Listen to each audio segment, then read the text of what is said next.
Vindication for all comic book fans. The writing was on the wall. We saw it. It was plain as day. But now, out of the own horse's mouth, they admit. Whoa! Now, for people who still follow the Marvel Comics line, it has gotten absolutely god awful over the past basically decade. Every storyline has fallen off. There's been the writing on the wall. Like I said earlier, we actually have the executive editor coming out and confirming that all the suspicions were true. So let's go into a couple of articles.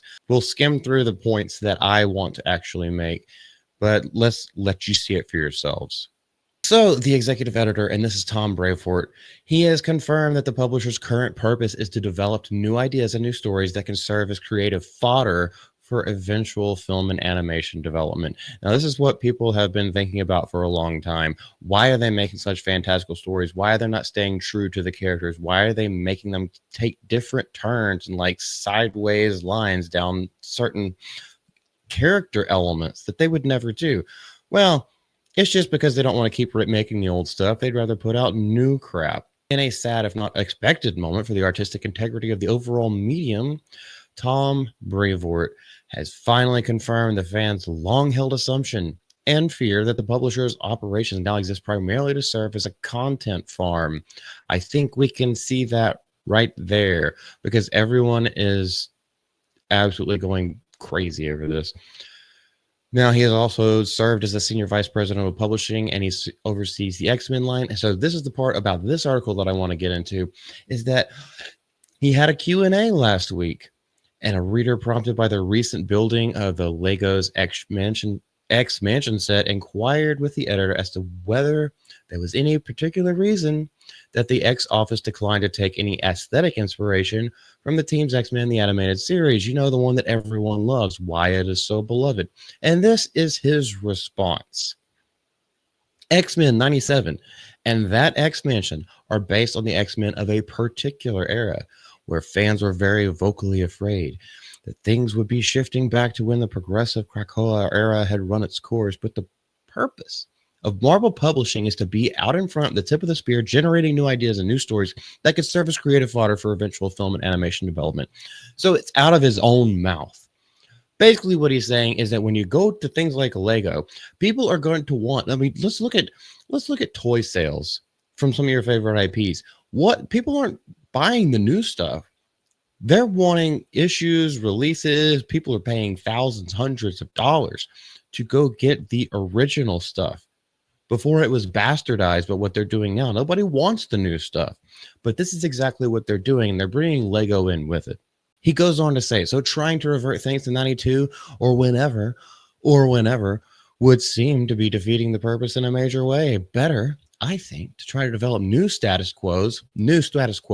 Does that not hit you right in the gut that future X-Men projects in film and television can draw from?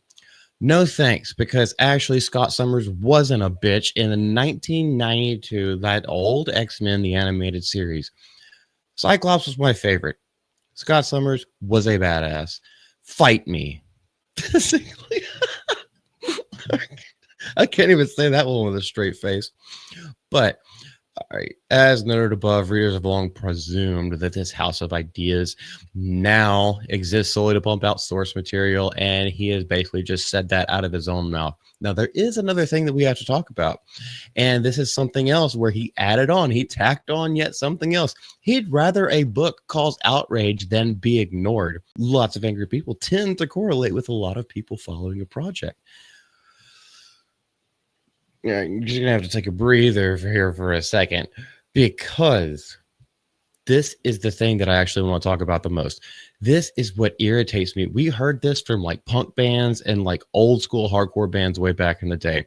Love our music, hate our music, as long as you're not apathetic to it, at least you're feeling something. This is exactly what he's doing with the comic books. The problem is that people used to love these comic books because these comic books actually used to stand on something.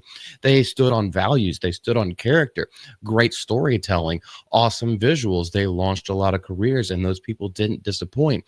Well, now you have this expectation that it shouldn't be disappointing. And the fact that you're just like, we're still doing it even if it pisses them off, because at least they're still paying attention, right? They're paying attention, so we can like hate farm off of them. This is not the point of you do this on your own time. You don't do this on company time.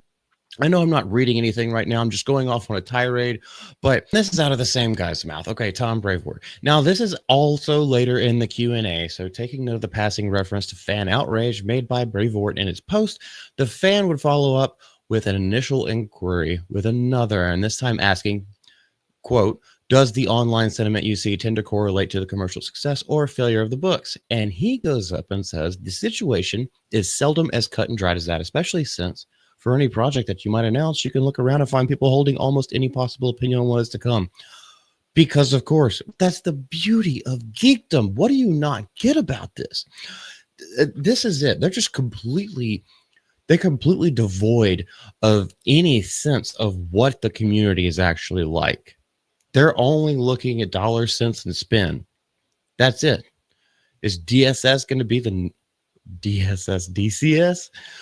Well, actually, cents could be in both ways, so I'm going to keep that one in there.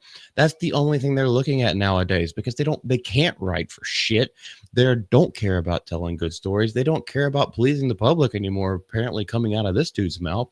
And I will say that it's always far better to have readers talking about a project than not, even if what they're saying is largely negative, because the opposite of sales isn't anger, it's silence. So lots of angry people tend to correlate with a lot of people following a project, even if a bunch of them loudly do not like it. This is why you're failing. This is why you don't sell books anymore. This is why everything is failing. But I think the only reason why he has carte blanche to say this, in his own opinion and in the opinion of Marvel Comics, is that they've got that little money train coming in. His job is secure. I don't know if it's tenured or like whatever he has. He's got a contract that they cannot break. So he could say this shit publicly, out loud for all to see. Now, we're okay with pissing everyone off. At least they're talking about it. Well, you know what? One thing that I can say about this is that thank you for the content.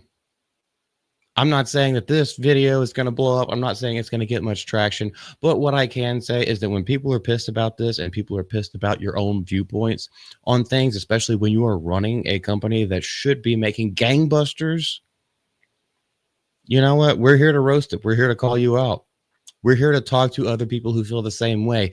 And if you're okay with everyone hating on it because as long as people are talking, you must have very thick skin because you are going to get absolutely blasted and roasted everywhere you go. What do you guys think about this? Obviously, Marvel Comics has fallen off a long time ago. But just the fact that he's so blatant about it really rubs me the wrong way. So I had to say something about it. I had to bring it to the forefront of attention to people who aren't necessarily paying attention to it anymore. Yeah, the thing that you left a long time ago, well, they're still trying to put that crap out. And now they're laughing in everyone's faces about, yeah, they've been doing it for a long time. And they don't give a crap. They'll continue to keep doing it. Bastards. This is Malty from the GCA. We hope you have a great day. Y'all take care, and we will see you later. Bye-bye. So apparently, oh, I don't know why I snapped. Am I coming down with Tourette's? So, wow.